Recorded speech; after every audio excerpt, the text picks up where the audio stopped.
Doctor असीम गुप्ता अपने LNJP hospital में एक बहुत सीनियर डॉक्टर थे, एनेस्थेलॉजिस्ट थे। आईसीयू में उनकी ड्यूटी थी और कोरोना के पेशेंट्स का इलाज करने का उनकी ड्यूटी चल रही थी पिछले कुछ महीनों से। उनके सभी साथी बताते हैं कि कितनी शिद्दत के साथ और कितनी मेहनत के साथ वो पेशेंट्स की सेवा किया करते थे। कोरोना के मरीजों की सेवा करते करते 3 जून को उन्हें खुद कोरोना हो गया। अस्पताल में भर्ती हुए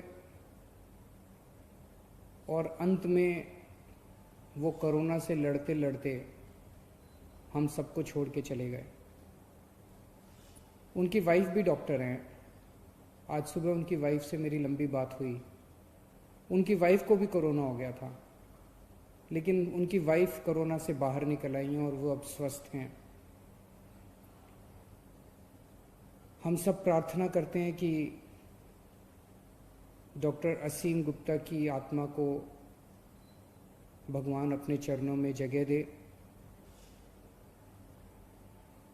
ऐसे लोगों की वजह से ही आज हम लोग कोरोना से लड़ पा रहे हैं। डॉक्टर असीम गुप्ता हम सब लोगों के लिए बहुत बड़ी प्रेरणा हैं और हम सब दिल्ली वासी और देशवासी उनकी इस सेवा को नमन करते हैं।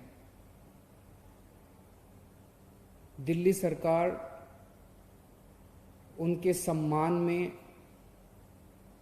उनके परिवार को 1 करोड़ रुपए की सम्मान राशि देगी। उनकी जान की कोई कीमत नहीं है। ऐसे लोग देश की, इंसान की सेवा करते करते हंसते हंसते छोड़ के चले जाते हैं, लेकिन उनके जाने के बाद ये एक छोटी सी राशि है जो देश की तरफ से, लोगों की तरफ से, दिल्ली के लोगों की तरफ से उनके परिवार को दी जाएगी। कुछ दिन पहले तक, कुछ हफ्ते पहले तक दिल्ली में बेड्स की बहुत समस्या थी। लोग अस्पतालों के दर दर की ठोकरें खाते थे। अगर कोई घर में कोरोना से बीमार हो जाए तो एक अस्पताल से दूसरे अस्पताल, दूसरे से तीसरे अस्पताल, जिस अस्पताल में जाते थे सुनने को मिलता था कि बेड भरे हुए हैं, बेड भरे हुए हैं, बेड खाली नहीं है। मेरे पास बहुत फ़ोन आते थे। रात रात भर में जाग के लोगों के लिए अलग अलग अस्पतालों में बेड्स का इंतजाम करता था। पिछले 1 महीने में हम लोगों ने कई कदम उठाए जिसकी वजह से आज दिल्ली में बेड्स की कमी नहीं है। पर्याप्त मात्रा में बेड्स हैं। 13,500 अभी बेड्स हैं कोरोना के, और उनमें से केवल 6,000 भरे हुए हैं, 7,500 खाली हैं। तो बेड्स की कमी नहीं है। लेकिन पिछले कुछ दिनों से मैं देख रहा हूं प्लाज्मा को लेके काफ़ी अफरा तफरी मची हुई है। अब मेरे पास खूब फ़ोन आ रहे हैं लोगों के। लोग कहते हैं जी हमारे फलाना मरीज बीमार है, उसको प्लाज्मा दिलवा दीजिए, इसको प्लाज्मा दिलवा दीजिए। और लोग दर दर की ठोकरें खा रहे हैं। बहुत ज़्यादा अफरा तफरी मची हुई है।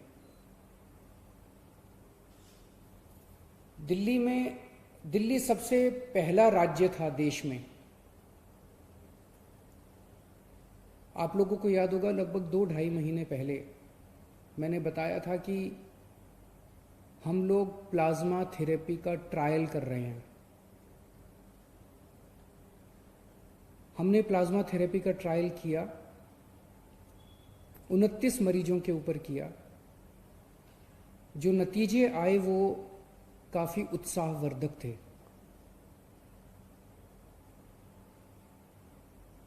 कोरोना में 2 चीज़ें होती हैं मरीज को। एक तो उसका ऑक्सीजन का लेवल कम हो जाता है। हमारा ऑक्सीजन का लेवल 95 होना चाहिए। ये अगर 90 पहुंच जाता है, 85 पहुंच जाता है, 80 पहुंच जाता है तो खतरनाक हो जाता है। तो एक तो ऑक्सीजन का लेवल कम हो जाता है और दूसरा रेस्पिरेशन का लेवल बहुत ज़्यादा बढ़ जाता है, सांस फूलने लगती है। रेस्पिरेशन का लेवल 15 होना चाहिए, ये 20 पहुंच जाता है, 25 पहुंच जाता है, 30 के ऊपर पहुंच जाता है। ये देखने में आया कि अगर प्लाज्मा दे दिया जाए तो ऑक्सीजन के लेवल में भी अच्छी बढ़ोतरी होती है और रेस्पिरेशन का लेवल भी गिर जाता है, कम हो जाता है। तो 29 पेशेंट्स को हमने दिया, उसके अच्छे नतीजे आए, उसे हमने केंद्र सरकार को सौंपा और उसके आधार पे केंद्र सरकार ने दिल्ली सरकार के अस्पतालों में भी और कई प्राइवेट अस्पतालों में भी प्लाज्मा थेरेपी करने की इजाजत दी।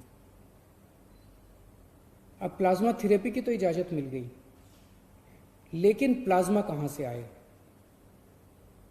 प्लाज्मा वो लोग दे सकते हैं जो अभी कोरोना जिनको हुआ और वो ठीक हो गए। जिन्हें कोरोना हुआ और वो ठीक हो गए, उनके खून के अंदर एंटीबॉडीज बनती हैं जो उन्हें कोरोना से बचाती हैं। अगर उनके खून से प्लाज्मा निकाल के कोरोना के मरीज को दे दिया जाए तो कोरोना का मरीज जल्दी ठीक हो जाता है, उसके शरीर में भी एंटीबॉडीज बननी चालू हो जाती हैं।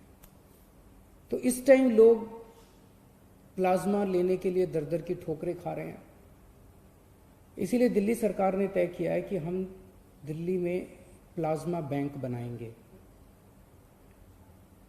ये अपनी तरह का पहला प्लाज्मा बैंक होगा कोरोना के मरीजों का इलाज करने के लिए। देश भर में ये शायद पहला प्लाज्मा बैंक होगा। हम ये नहीं कह रहे कि केवल सरकार प्लाज्मा ले पाएगी और अगर कोई प्लाज्मा डोनेट करना चाहे तो कोई और नहीं ले सकता, हम ये नहीं कह रहे। अगर कोई फैमिली है, उन्हें प्लाज्मा चाहिए, उनका दूसरा कोई रिश्तेदार है, वो कोरोना से ठीक हुआ, वो दे रहा है, तो ले लें, हमें कोई दिक्कत नहीं है। जो हमारा मकसद है, जो अभी एफर्ट्स चल रहे हैं उसको और मजबूत करना, उसको कमज़ोर करना नहीं है। तो हम प्लाज्मा बैंक बनाएंगे, दिल्ली सरकार प्लाज्मा बैंक बनाएगी। इसकी जो भी औपचारिकताएं हैं वो पूरी कर ली गई हैं पिछले 2-3 दिन में।